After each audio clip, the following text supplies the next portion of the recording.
Naitwa Malongo Mashimo, ni mdau wa maendeleo na ni mwanachama wa Chama cha Mapinduzi katika wilaya ya Bunda, mkoa wa Mara na Tanzania pia. Mimi nilikuwa ni diwani wa kata ya Nyatwari, ambao nilikuwa ni mjumbe wa mkutano mkuu wa mkoa CCM, lakini nilikuwa ni makamu mwenyekiti wa halmashauri ya mji wa Bunda. Kwa hiyo mimi ni mwana CCM kindakindaki na ni mdau wa maendeleo.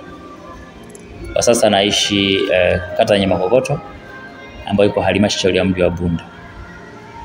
Baada ya kata yangu ya Nyatwari kuhamishwa, nilijaribu kutia nia kwenye kata ya Nyamakokoto ambayo iko halmashauri ya mji wa Bunda, lakini kula hazikutosha, zilipungua, na wenzetu ambao ni mwenzetu alipata kula nyingi ambazo wanachama wa Chama cha Mapinduzi walimwamini.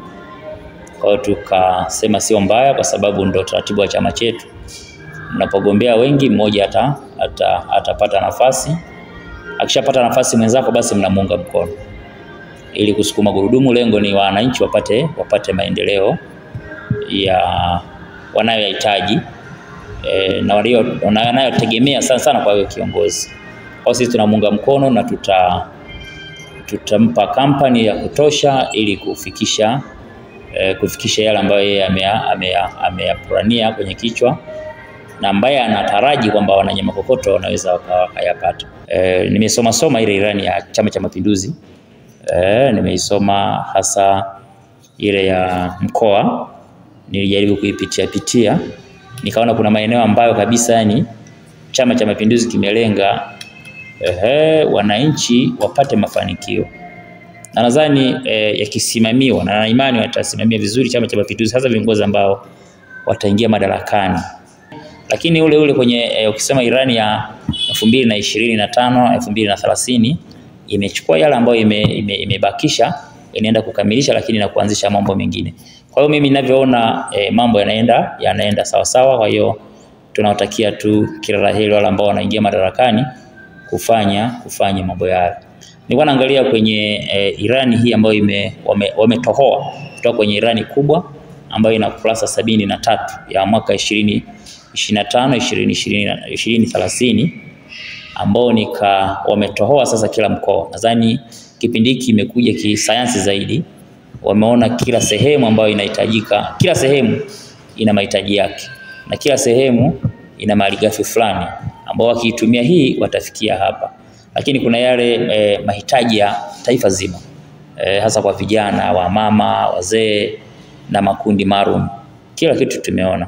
Kuna sehemu ambayo nimeona kwenye kuongeza fursa za ajira kwa vijana na kuongeza kipato kwa wananchi, kupunguza umaskini. Hiyo mimi nimeipenda sana. Nimeipenda hiyo point. Hii ni ukurasa wa 27 ambayo ni Romaniei, ambayo imeongelea vizuri sana.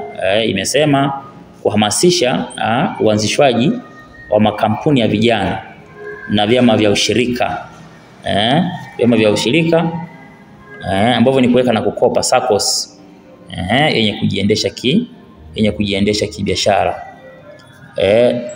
Mara nyingi unapokuwa na makampuni, hasa makampuni ya vijana na vyama vya ushirika, makampuni ya vijana yatasaidia sana. Hasa vijana wanapokuwa wanaanzisha makampuni, kuna kuwepo na nguvu kubwa. Kwanza kuaminiwa. Kwanza ni kuaminiwa. Wataaminiwa na mashirika binafsi, wataaminiwa na serikali, lakini wataaminiwa na watu binafsi na watu mbalimbali, hata mataifa na mengine. Kwa sababu mnapokuwa na makampuni ya vijana, nyinyi tayari mtakuwa mmeeleweka kisheria, mtakuwa mmeeleweka na mtakuwa mmepandisha ile value yenu. Kwa mimi najua kabisa kwamba na mara nyingi mnapokuwa kwenye SACCOS kuna fursa nyingi ambazo zinapitia kwenye SACCOS, tofauti na kuwa na mtu mmoja. Vijana wengi wanakosa fursa kwa sababu unakuta kijana yuko kivyake. Sasa serikali mara nyingi fursa haitoi kwa mtu mmoja. Mara nyingi huwa inatoa kwenye makundi.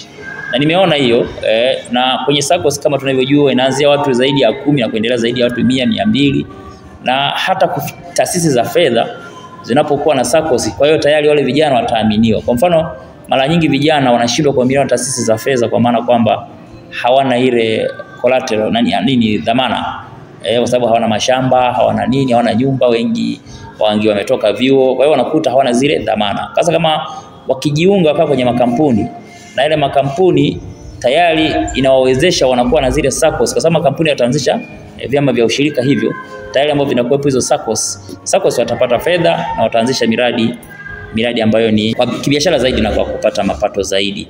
Lakini kuna nyingine ambazo niliona kama wanatakiwa waanzishe zile innovation hubs, yani sehemu zenye ubunifu, ambazo ni mara nyingi vijana wengi wanashindwa kuendelea kwa sababu ubunifu unakuwa hawana. Ndio maana unakuta kijana anakuta mwenzie anauza pipi hapa, naye anaamua kuuza pipi zile zile. Unakuta mwenzake analima nyanya, naye analima nyanya zile zile. Unakuta mwenzie anatengeneza labda furniture fulani, labda sofa fulani hivi, badala ya kuanzisha ile design tofauti ambayo labda ameipata kwingine, yeye anatengeneza naye sofa na mimi natengeneza kama za fulani. Kwa hiyo unakuta hata kwenye ushindani wa masoko inakuwa ni ngumu sana, kwa sababu anatengeneza bidhaa ambazo unakuta zinafanana zote. Sasa wakianzisha hizi innovation hubs hizi ambazo ni watoto vijana wengi watakuwa na ubunifu. Huyu anakuja na ubunifu huu, huyu anakuja na ubunifu huyu anakuja na ubunifu. Kwa hiyo hata mteja anaweza kanunua kwa Athumani kwa sababu kitu kile kiko na ubunifu fulani. Akanunua kwa Hamisi ubunifu huo kwa sababu ubunifu wako kitu fulani. Kwa mimi naona hii Irani ya Chama cha Mapinduzi ambayo walivyokuja nayo, na najua itatekelezwa kwa sababu ubunifu utakuwa ni wa kisasa na utaendana na muda, na mara nyingi sana mimi ninavyojua wataanzisha vile vyuo vya VETA, vyuo vya ufundi. Vyuo vya ufundi vile ndio vitasaidia sana vijana kwa ubunifu. Na ndio maana tuliona program moja serikali imesema hata kama umemaliza chuo kikuu, mara nyingi uende wapi? Uende VETA ili ukapate ubunifu. Kwenda VETA sio kushusha ile elimu yako, labda umepata degree. Unaweza kuwa umesoma kitu kule degree yako una kitu fulani umesomea lakini hakina ubunifu. Lakini ukija hapa VETA unaweza ukapata labda ukajua hata kukunja nondo kwa namna ya ubunifu, pata kukunja nini kwa maana ya kwamba unapoambiwa uende VETA ni kutafuta ubunifu. Lakini nimeona serikali imekuwa ya Chama cha Mapinduzi ambayo inaenda kuingia madarakani ni kuongeza fedha kwenye zile 10%, kwenye ile 442 ile, kwamba makundi mama, vijana na watu wenye ulemavu. Nimeona kabisa kwamba wanaenda kuweka ule mfuko ili ushibe.